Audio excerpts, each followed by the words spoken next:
अब हम पढ़ते हैं सेक्शन आईपीसी का section 131 331 331 voluntarily causing grievous hurt to extort confession और to compel restoration of property.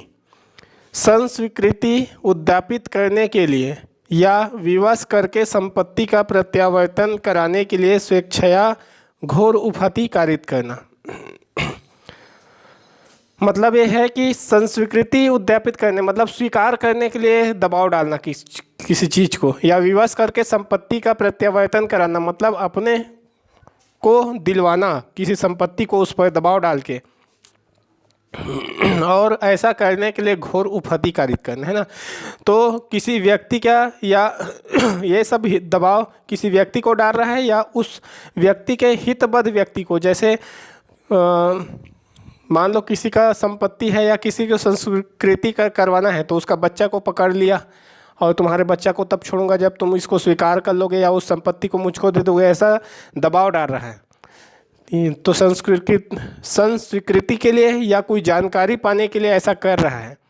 और अपराध या फिर औचार का पता चले कोई अपराध के बारे में, ऐसे इस हेतु अगर दबाव डाल रहा है, ठीक है, उस ऊपर के अलावा, तो ऐसे व्यक्ति को 10 वर्ष का आरएस कारावास साथ में जुर्माना होगा। और ये जो अपराध है बेलेबल नहीं है, कॉग्निजिबल है, सबनी नहीं है और सेशन जज ही सुनेगा।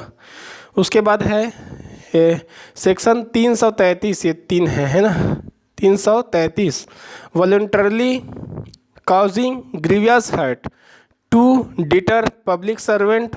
नो ये नहीं है जी, ये जो है इसके बाद 332 है voluntarily causing hurt to deter public servant from his duty. लोक सेवक को अपने कर्तव्य से भयोपरत करने के लिए स्वेच्छया उपहति कारित करना। मतलब ये है कि लोक सेवक को डराने के लिए, डिटरेंस पैदा करने के लिए, है ना, भय पैदा करने के लिए स्वेच्छया उपहति कारित करना, ताकि उसके कर्तव्य को निवारित किया जा सके, मतलब कर्तव्य के पालन से रोका जा सके या कर्तव्य पालन करते समय उसको भय पैदा कर किया जा सके उसके विरुद्ध, कर्तव्य के विरुद्ध। तो उसके लिए ऐसा करने के लिए कोई स्वेच्छता उपहति कारित कर रहा है तो उसको 3 वर्ष का आरएस कारावास या जुर्माना या दोनों मिलेगा। और ये जो अपराध है बेलेबल नहीं है, कॉग्निजिबल है, समनी नहीं है, फर्स्ट क्लास ही सुनेगा। उसके बाद आता है सेक्शन 333 है voluntarily causing grievous hurt to deter public servant from his duty. लोक सेवक को अपने कर्तव्य से भयोपरत करने के लिए स्वेच्छया घोर उपहति कारित करना, है ना। ठीक है, मतलब इसमें अब उसमें घोर उपहति करने का प्रयास किया जा रहा था, इसमें अब किया जा रहा है उसमें घोर उपहति कारित हो गया, तब क्या होगा, उस लोक सेवक के विरुद्ध हो गया। तो जब कुछ कर्तव्य पालन कर रहा था उसमें निवारित करते समय या भय पैदा करते समय स्वेच्छया घोर उपहति हो गया तो कर दिया जिसने, उस व्यक्ति को 10 वर्ष का आरएस कारावास साथ में जुर्माना मिलेगा।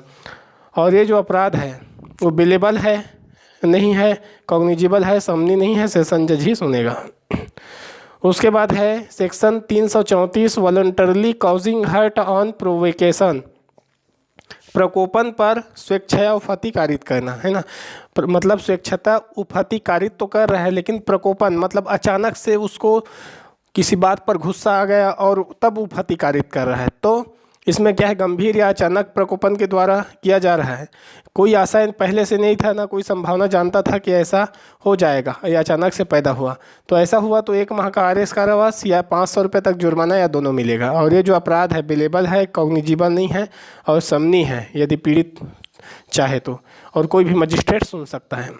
उसके बाद है section 335 voluntarily causing grievous hurt on provocation. Provocation पर स्वेच्छया घोर उपहति कारित करना।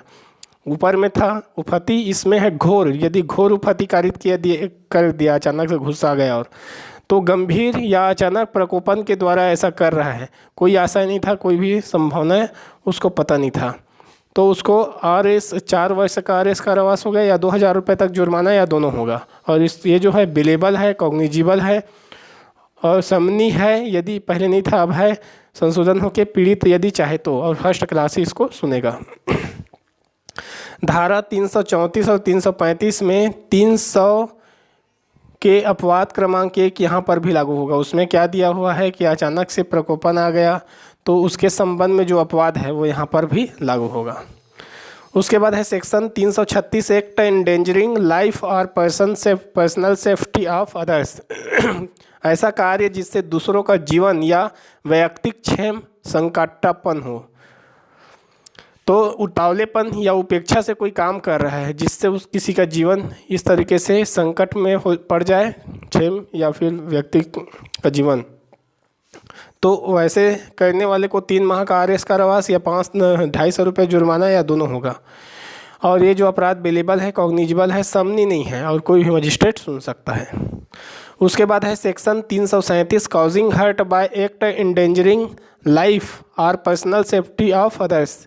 ऐसे कार्य द्वारा उपहति कारित करना जिससे दूसरों का जीवन या व्यक्तिक क्षेम संकटापन्न हो जाए।